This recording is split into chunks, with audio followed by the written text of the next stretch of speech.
이 시간 묵도하심으로 3월 25일 청년부 예배를 하나님 앞에 올려드리도록 하겠습니다. 사슴이 시냇물을 찾기에 갈급함같이 내 영혼이 주님을 찾기에 갈급하나이다. 살아계시고 역사하시는 주님 앞에 이 시간 영과 진리로 예배하며 나아갑니다. 하늘의 문을 열어주시고 하늘에 속한 신령한 복으로 우리 가운데 충만하게 임재하여 주시옵소서. 감사드리며 예수님의 이름으로 기원하옵나이다. 아멘. 이 시간 기쁨의 날 주시네 함께 찬양하도록 하겠습니다.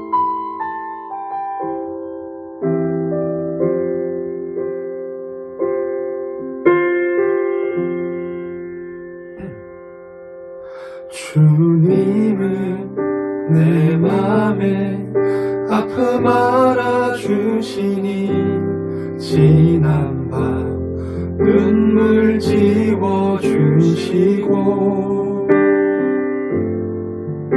아침에 돋아난 여린 풀들과 같이 내 마음을 새롭게 하네.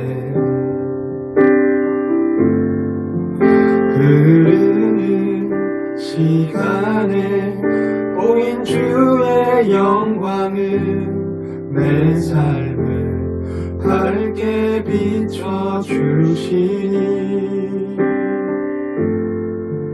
온 땅과 모든 산보다 전에 계셨던 주님 창조의 주를 찬양하네. 주님은 거친 바다 위 나의 영혼 두 손으로 굳게 잡아주시네. 주님께 맡긴 인생의 여정 속에 아픈 만큼 기쁨의 날 주시네.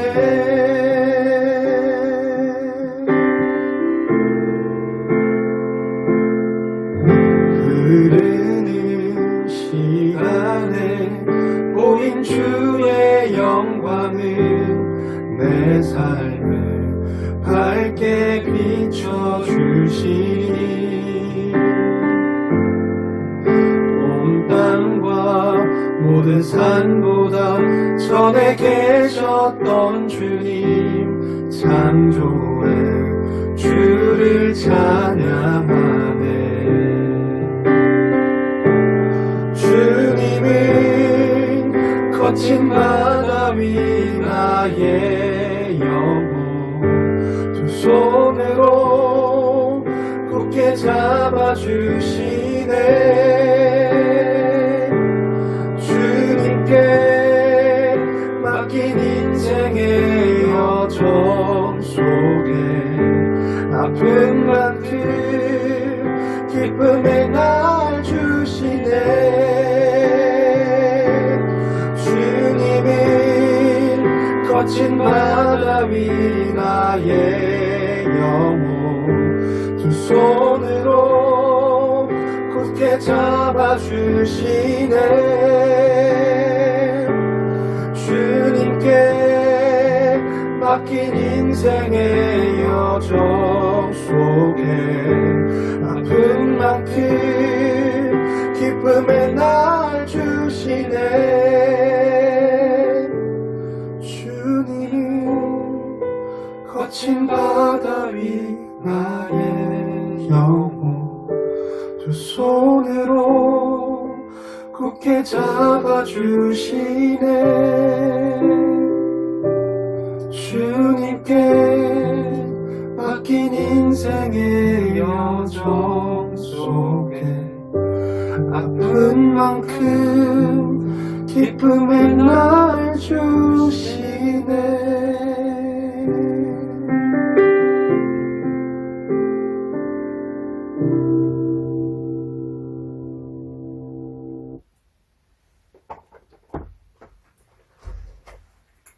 사도신경으로 우리의 신앙을 고백하도록 하겠습니다. 나는 전능하신 아버지 하나님, 천지의 창조주를 믿습니다.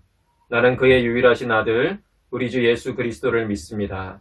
그는 성령으로 잉태되어 동정녀 마리아에게서 나시고 본디오 빌라도에게 고난을 받아 십자가에 못 박혀 죽으시고 장사된 지 사흘 만에 죽은 자 가운데서 다시 살아나셨으며 하늘에 오르시어 전능하신 아버지 하나님 우편에 앉아 계시다가 거기로부터 살아있는 자와 죽은 자를 심판하러 오십니다.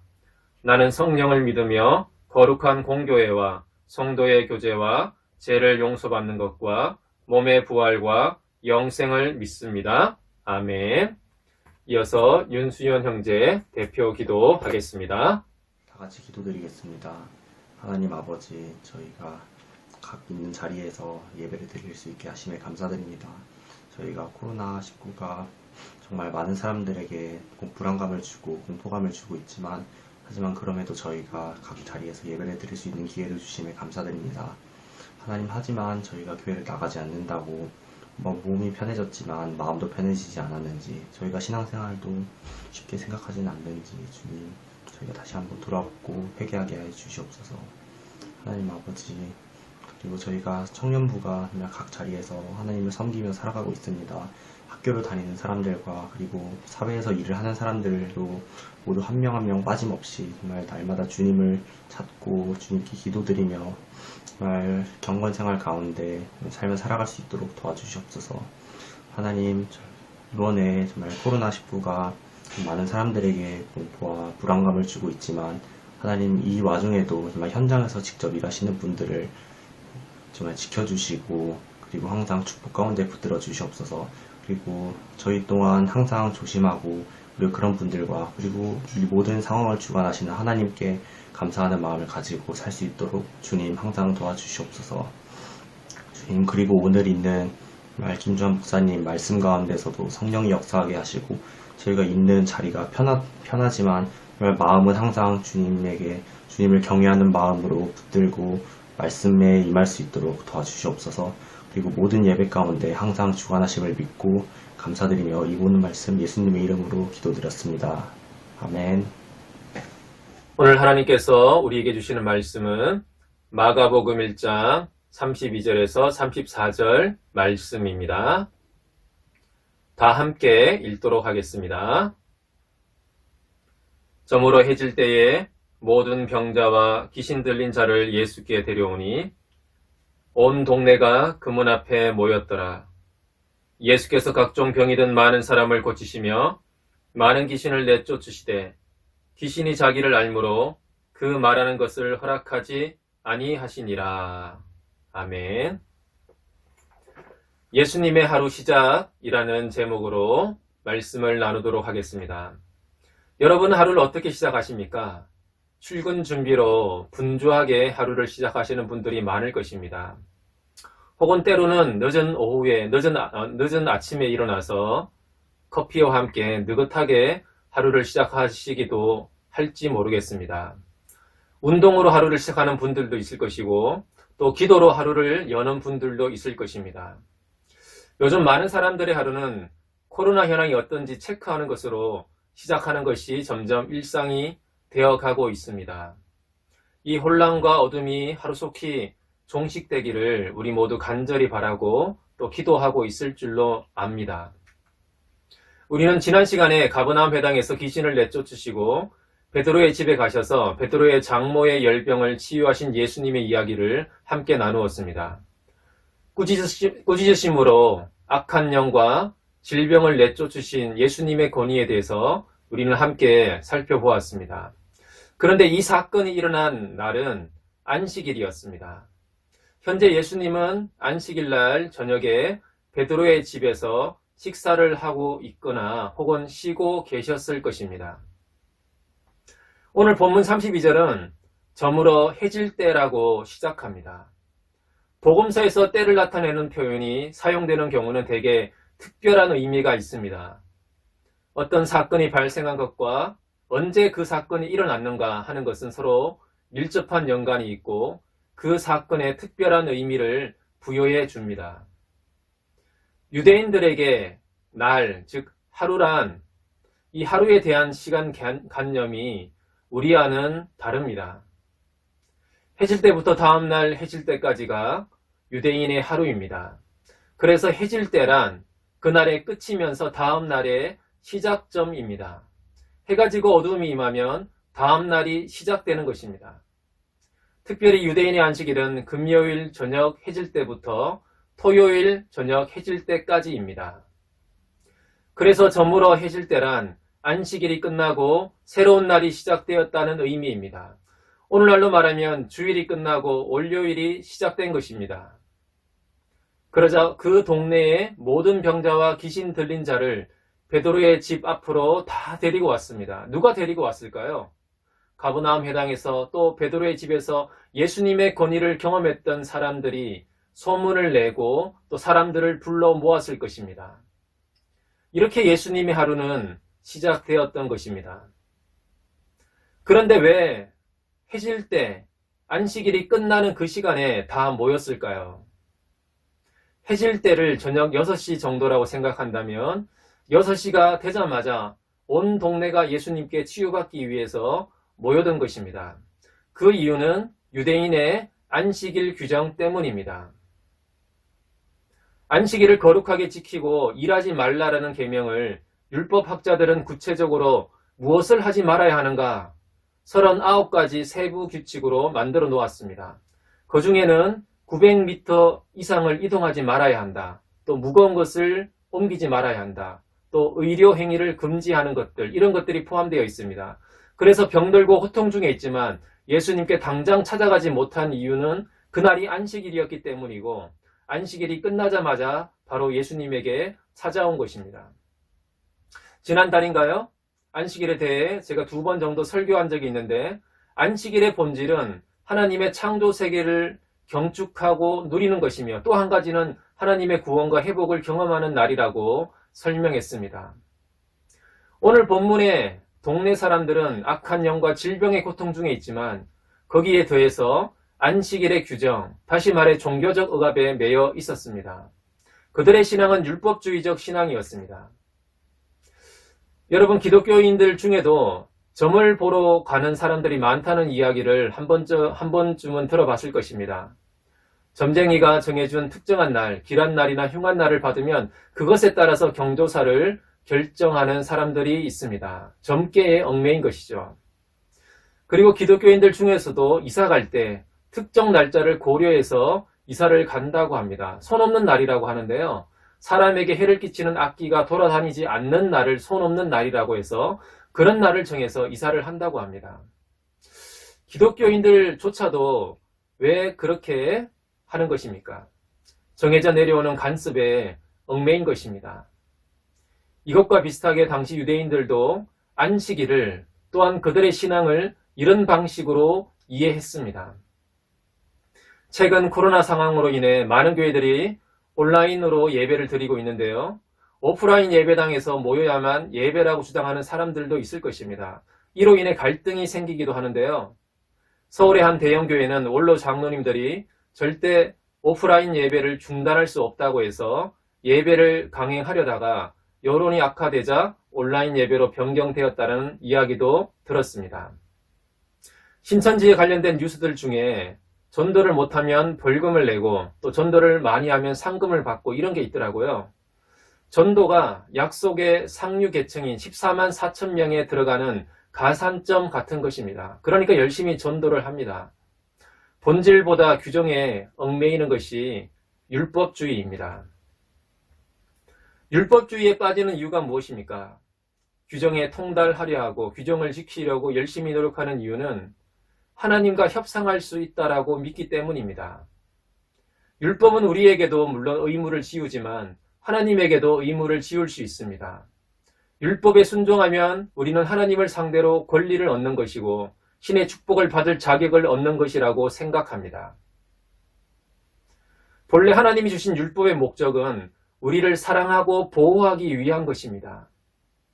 공동체 안에서 함께 존재하고 함께 살아가는 최선의 길을 사람들에게 가르치는 것입니다.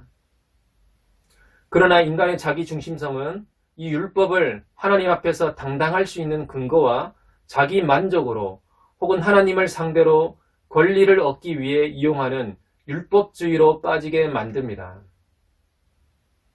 우리들 신앙의 모습에도 이런 율법주의가 있지는 않습니까? 본질은 망각한 채 신앙을 뭔가를 해야 하고 하지 말아야 하는 것으로 이해하고 그것에 얽매여 있지는 않습니까? 그렇다면 그것이 예수님 앞으로 나아가는 것을 가로막는 장애물이 될 것입니다. 우리에게 있는 이 율법주의의 장애물들을 치워버려야 합니다. 저물어 해질 때의 또 다른 중요한 의미는 새로운 날이 시작되었다는 것입니다. 안식일에는 고통 속에 있다가 안식일이 끝나자 예수님에게 나왔다라는 것은 당시 유대교가 고통받는 유대 민중들에게 구원과 생명을 줄 수 없는 실패한 종교라는 것을 말해주고 있습니다. 반면에 안식일이 끝나고 새로운 날 예수님은 귀신을 내쫓고 병자들을 고치시고 생명을 살리셨습니다. 유대인의 날, 하루 개념은 창세기 천지창조 기사에서 비롯된 것입니다. 창세기 1장을 보면 땅이 혼돈하고 공허하며 흑암이 있는 상태에서 하나님이 빛이 있으라 말씀하시자 빛이 있었고 하나님은 그 빛과 어두움을 나누셨습니다. 그리고 창세기 1장 5절에 이런 독특한 표현이 있는데요. 창세기 1장 5절에 보면 하나님이 빛을 낮이라 부르시고 어둠을 밤이라 부르시니라. 저녁이 되고 아침이 되니 첫째 날이니라. 그러니까 저녁이 되고 아침이 되었을 때 첫째 날이라고 불렀다는 것이죠. 어둠에서 빛을 창조하신 그 순간이 저녁에서 아침이 되는 순간이며 그것이 날, 하루의 의미입니다. 성경적 하루는 저녁, 즉 어둠에서 시작해서 아침, 빛이 되는 것입니다. 우리의 하루 개념은 아침에 눈을 뜨면 그때 하루가 시작되었구나 라고 생각하고 그리고 밤 11시나 12시쯤 취침하게 되면 그때 하루가 끝났다라고 우리는 생각합니다. 하루가 빛으로 시작해서 어둠으로 끝납니다. 그러나 하나님의 창조의 날은 저녁, 즉 어둠에서 시작해서 아침 빛으로 나아가 해가 지기 전까지 하루의 끝까지 빛으로 마무리됩니다. 그래서 공동번역 창세기 1장 5절에서는 이렇게 말씀하고 있는데요. 빛을 낮이라 어둠을 밤이라 부르셨다. 이렇게 첫날이 밤, 낮, 하루가 지났다. 그러니까 낮으로, 빛으로 하루가 마무리되었다라고 말씀하고 있다는 것이죠. 어둠에서 빛으로 나아가는 것이 날의 시작입니다.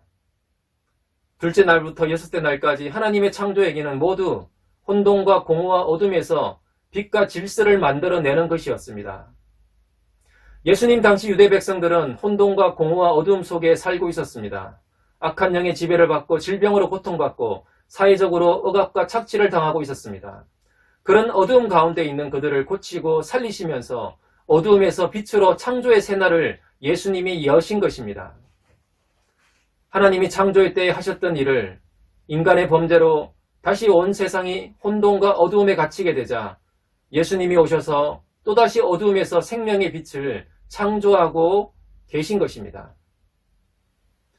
기독교의 본질은 어두움 가운데서 빛을 창조하는 것이고 죽음에서 생명을 낳는 것입니다. 어두움에서 시작했지만 빛으로 나아가는 것이 기독교의 본질입니다. 우리가 교회에 출석하고 예배도 드리고 신앙생활을 하지만 이 본질이 담겨 있지 않다면 이 예수님을 만나지 못한다면 비록 교회에서 힘들 때 위로도 받고 보람도 느끼고 좋은 사람도 만나고 좋은 교훈도 배울 수 있다 할지라도 우리의 날들은 빛이 아니라 어두움으로 끝나게 될 것입니다. 반면에 예수님을 만나고 예수님과 동행하면 우리의 젊은 날들은 어두움에서 빛으로 나아가는 인생이 될 것입니다. 우리에게는 어떤 어두움과 혼돈과 공허가 있습니까? 죄의 굴레와 죄책감입니까? 미래에 대한 두려움입니까? 자기 자신에 대한 절망감입니까? 그런 자신을 비난하는 것입니까? 많은 청년들이 해도 노력해도 안 된다라는 절망과 그런 자신을 비난하고 있는 청년들이 우리 주변에는 많이 있습니다. 아니면 삶의 목적을 찾지 못한 방황입니까? 예수 그리스도께서 그 모든 어두움과 혼돈과 공허에서 빛을 창조하시고 빛으로 인도해 가실 것입니다. 이 예수님을 믿고 있으십니까? 우리는 이 예수님을 따라가고 있습니까? 우리는 예수님을 어떻게 믿고 있습니까? 본문 34절에 귀신이 자기를 알므로 그 말하는 것을 허락하지 않으셨다라고 기록하고 있습니다. 귀신은 뭐라고 말했을까요? 가버나움 회당에서 귀신은 예수님을 보면서 나는 당신이 누구인 줄 아노니 하나님의 거룩한 자니이다 라고 그렇게 얘기했죠. 귀신들은 예수님이 누구인지 너무나 잘 알았습니다. 하나님의 거룩한 자라는 것을 너무나 잘 알았죠. 그러나 귀신은 빛 대신 예수님을 따라가지는 않습니다. 이 알은 소용이 없습니다. 알기만 하고 예수를 따르지 않는 신앙 고백을 예수님은 허락하지 않습니다. 야고보서 2장 19절 20절에는 이런 말씀이 있는데요. 내가 하나님은 한 분이신 줄 믿느냐? 잘 하는도다. 귀신들도 믿고 뜨느니라. 아, 허탄한 사람아, 행함이 없는 믿음이 헛것인 줄을 알고자 하느냐? 귀신도 하나님이 한 분이시고 살아계신 분임을 믿고 두려워합니다. 그러나 거기서 끝입니다. 생각으로만 믿고 삶의 순종으로 따르지 않는 믿음은 헛것이라는 것입니다.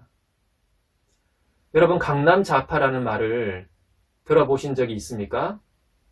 진보적 이념을 가진 고학력, 고소득 계층을 지칭하는 단어입니다.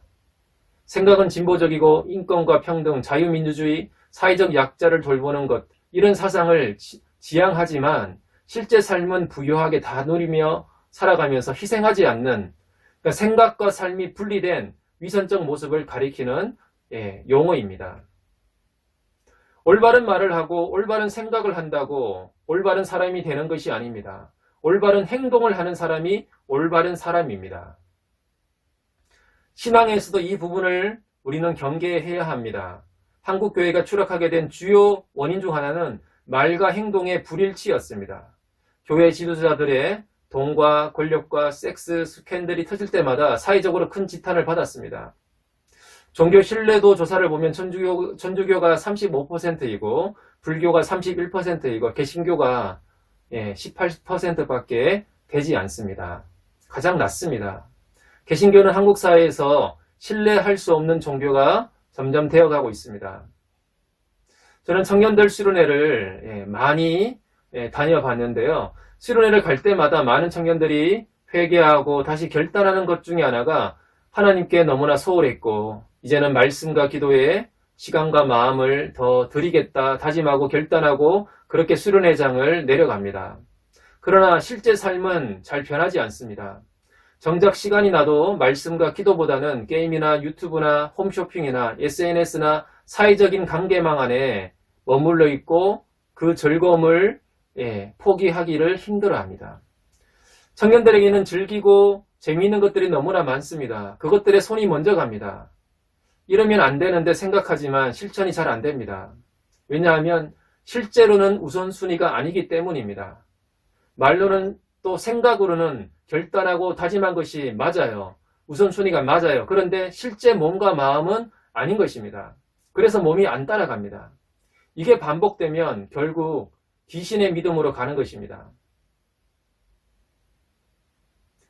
마가복음 1장 17절에서 예수님이 제 아들을 부르실 때 고기 잡는 베드로를 보시고 뭐라고 하셨습니까? 너는 나를 누구라고 하느냐? 너는 나를 알고 있니? 이걸 물었습니까? 아니죠. 나를 따라오너라 라고 말씀하셨습니다. 예수를 따르고 나서 한참 뒤에 결정적인 순간에 너희는 나를 누구라고 생각하느냐 물으실 때 그때 베드로가 주는 그리스도시요 살아계신 하나님의 아들이십니다 라고 고백한 것입니다. 예수님이 이 신앙 고백 위에 내 교회를 세우겠다. 음부의 권세가 이기지 못할 것이다 라고 약속해 주신 것입니다. 이 베드로의 고백은 당신이 누구인지 안다라는 귀신의 신앙 고백과는 차원이 다른 것입니다. 예수를 따르지 않는 신앙 고백은 소용이 없습니다. 그럼 예수를 따른다는 것은 무엇입니까? 말씀에 순종하는 삶을 사는 것입니다. 예수님의 삶의 방식을 모방하는 것입니다. 세상 방식과는 다르게 사는 것입니다. 우리 삶의 모든 선택의 최종 결정권을 예수님께 맡기는 것입니다. 여러분의 중요한 결정과 선택들, 고민하는 문제들을 예수님께 전적으로 맡기고 손을 떼십시오. 미래에 대해서 너무 걱정하고 염려하지 마십시오. 걱정하고 염려하다가 아무것도 하지 못하고 있는 그런 삶을 살아가지 마십시오. 현실에서 최선을 다하십시오. 현실에서 내게 주어진 시간과 에너지와 자원들을 가지고 최선을 다해 살아가십시오. 그리고 최선을 다하되 결과에 연연하지 마십시오. 너무 복잡하게도 살지 마십시오. 모든 것을 내가 다 책임져야 할 것처럼 붙들고 있지 마십시오. 내 인생의 주인은 내가 아니기 때문입니다. 우리의 인생의 주인은 하나님이시기 때문입니다. 그분께 정말 우리의 삶을 맡겨보십시오. 정말 우리가 신경 써야 할 것은 내가 하나님의 뜻 가운데 살고 있는가, 하나님의 말씀 가운데 살고 있는가, 정말 예수를 따르고 있는가입니다. 이것이 분명해야 합니다. 그리고 기억하십시오. 내가 노력해서 어두움 가운데 빛을 내는 것이 아닙니다. 어두움과 혼돈과 공허가 가득한 창조의 첫날에 빛이 있으라 말씀하셨던 하나님이 예수를 통하여 우리의 삶의 어두움에 생명의 빛을 내실 것입니다. 그 예수님을 우리는 따라가야 합니다. 비록 우리의 삶의 현실이 어두움에 있다 할지라도 그 어두움에서 빛을 내시는 그 예수님을 만나게 되기를 소망합니다. 이 시간 들었던 말씀을 기억하면서 우리 잠깐 함께 기도하도록 하겠습니다.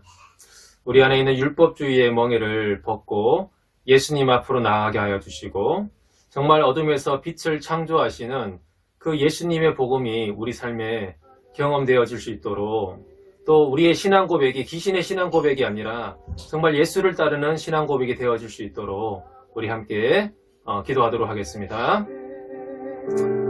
하나님 아버지, 맡긴 인생의 우리의 신앙 고백이 정말 예수를 따르는 신앙 고백이 될 수 있도록 도와주시고 하나님 아버지, 정말 어둠 가운데서 인도하시는 주님의 복음의 은혜가 우리 삶 가운데 경험되어 역사하여 주시옵소서. 우리를 얽매고 있는 모든 율법주의의 얽매임들을 끊어주시고 차라리 지휘하시는 예수님 앞으로 나아갈 수 있도록 도와주시고 주여 인도하여 주옵소서. 하나님 아버지, 정말 어두운 시대를 살아온 성인들 가운데 빛으로 오신 예수님이 한 사람 한 사람을 주님이 대신 주님이 내 삶 가운데 비추어 주시옵소서. 하나님 아버지,